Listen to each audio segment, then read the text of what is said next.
चांदी की पहाड़ियों के पार बसा था लुमेरा का जादुई राज्य, जहां क्रिस्टल जैसी नदियां हरे भरे मैदानों से होकर बहती थीं और रात के आसमान में तैरती लालटेनें चमकती थीं। मूनस्पायर शहर में लोग एक जादुई रक्षक, रॉयल गार्जियन, की सुरक्षा में रहते थे। इन्हीं में से सबसे बहादुर थे कप्तान एरियम वेल, जो हमेशा सच, धैर्य और न्याय के रास्ते पर चलते थे। वे मानते थे कि सब अपनी पत्नी एलारा और दो बेटों, कैल और रोवन के साथ पुराने विलो गेट के पास एक छोटे से घर में रहते थे। बड़ा बेटा कैल खुशमिजाज और जिज्ञासु था, जिसे सभी लोग पसंद करते थे। वह स्काई राइडर बनने का सपना देखता था और छोटे बच्चों को जादुई पुल पार कराने में मदद करता था। छोटा बेटा रोवन बिल्कुल अलग था, तेज, अधीर और अन्याय के खिलाफ तुरंत खड़ा हो जाने।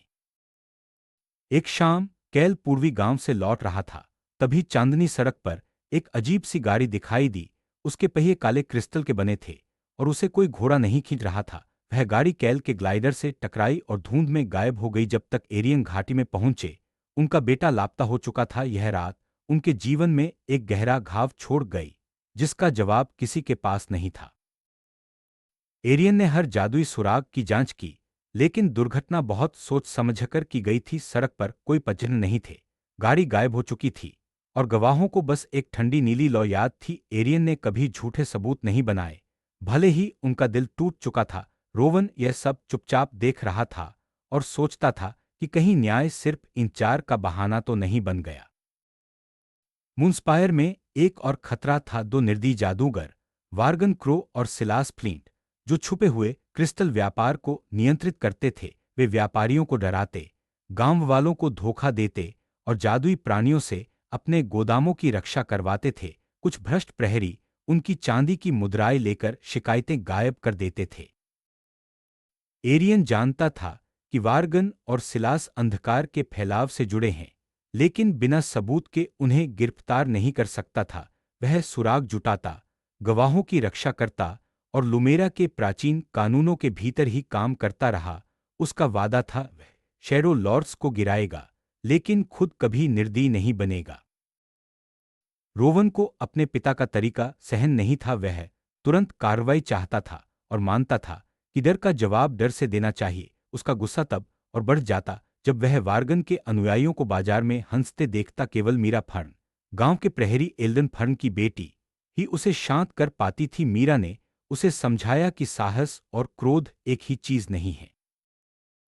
एक दिन मीरा ने रोवन को विस्परवुड के एक छुपे रास्ते पर ले गई। वहां उन्हें एक घायल मुंहफॉक्स मिला, जिसके पास एक छोटी सी चांदी की क्रिस्टल थी। उस प्राणी ने जादुई फुसफुसाहट में बताया कि यह क्रिस्टल उसी गाड़ी से गिरा था जिसने कैल की मौत का कारण बनी। रोवन के पास अब कुछ था, लेकिन उसने यह अपने पिता को देने के बजाय मूमफॉक्स के पीछे जंगल में और गहराई तक जाने का रास्ता एक सुनसान टावर स्टारफॉल की पर खत्म हुआ।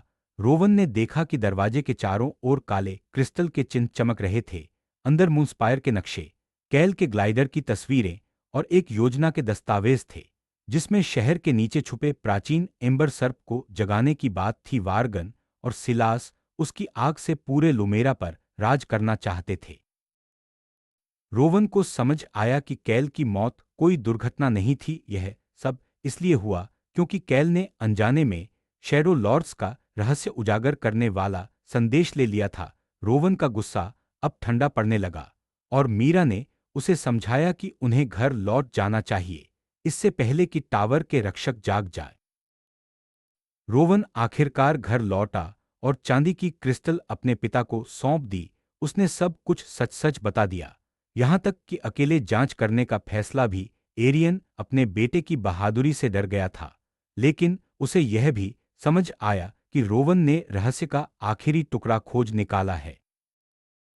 एरियन ने चांदी की क्रिस्टल को हॉल ऑफ इकोज में ले जाकर प्राचीन मेमोरी स्टोन से जोड़ दिया। जैसे ही क्रिस्टल ने मुख्य पत्थर को छुआ, एक दृश्य उभरा। कैल ने काले क्रिस्टल की गुप्त खेप खोजी थी और वार्गन के एजेंट उसका पीछा कर रहे थे।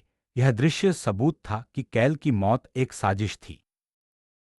दृश्य में यह भी पता चला कि कैल ने अपने ग्लाइडर के पंख में एक संदेश छुपाया था। एरियन ने क्षतिग्रस्त ग्लाइडर में एक गुप्त कंपार्टमेंट में एक नक्शा पाया, जो मूनस्पायर के नीचे एक भूमिगत कक्ष तक ले जाता था। एरियन, रोवन और मीरा पुराने फव्वारे के रास्ते उस कक्ष में पहुंचे, जहां चमकते पुलों और पत्थर के रक्षकों का एक भूला बिसरा शहर था।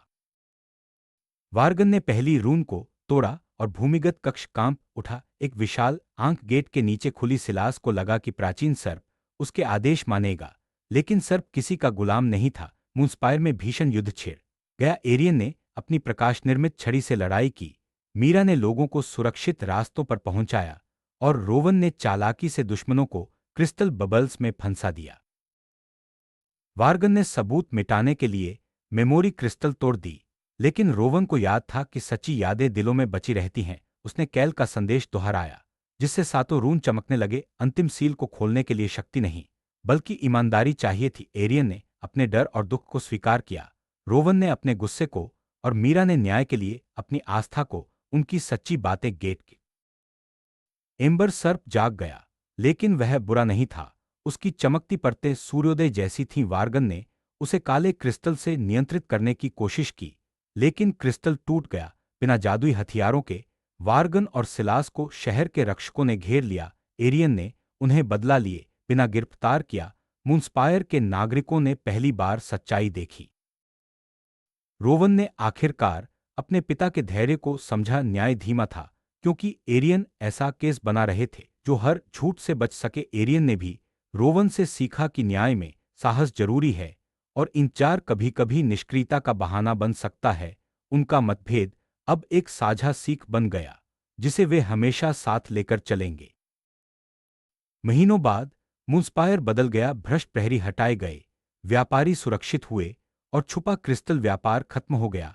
एम्बर सर्प फिर से अपने कक्ष में सोने चला गया। पहली सालगिरह पर हजारों तैरती लालटेन के नीचे उत्सव हुआ। परिवारों ने एक दूसरे के हाथों पर सितारे बनाए, और एरियन ने कैल के नाम की चांदी की लालटेन उठाई। उत्सव के दौरान वही मूनफॉक्स फिर लौटा और रोवन को एक नई चांदी की क्रिस्टल दी। इस बार क्रिस्टल ने दूरदराज के द्वीपों का नक्शा दिखाया, जिसमें एक अनजाना प्रतीक था, 7 पंखों से घिरा सुनहरा सितारा। एरियन ने मुस्कुराकर कहा कि हर रहस्य को पहले खुले दिल और सच्चाई से देखना चाहिए। परिवार अब एक नई यात्रा के लिए तैयार था। मूनस्पायर की कहानी पूरे लुमेरा में फैल गई। माता पिता अपने बच्चों को उस युवा गार्जियन की कहानी सुनाते, जिसने सीखा कि गुस्सा अन्याय की ओर इशारा कर सकता है, लेकिन न्याय का रास्ता तय नहीं कर सकता। वे एक ऐसे पिता की बात करते जिसने टूटे दिल के बावजूद कानून का साथ नहीं छोड़ा, और एक दोस्त की जिसने दिखाया कि दया तलवार से भी ज्यादा ताकतवर हो सकती है।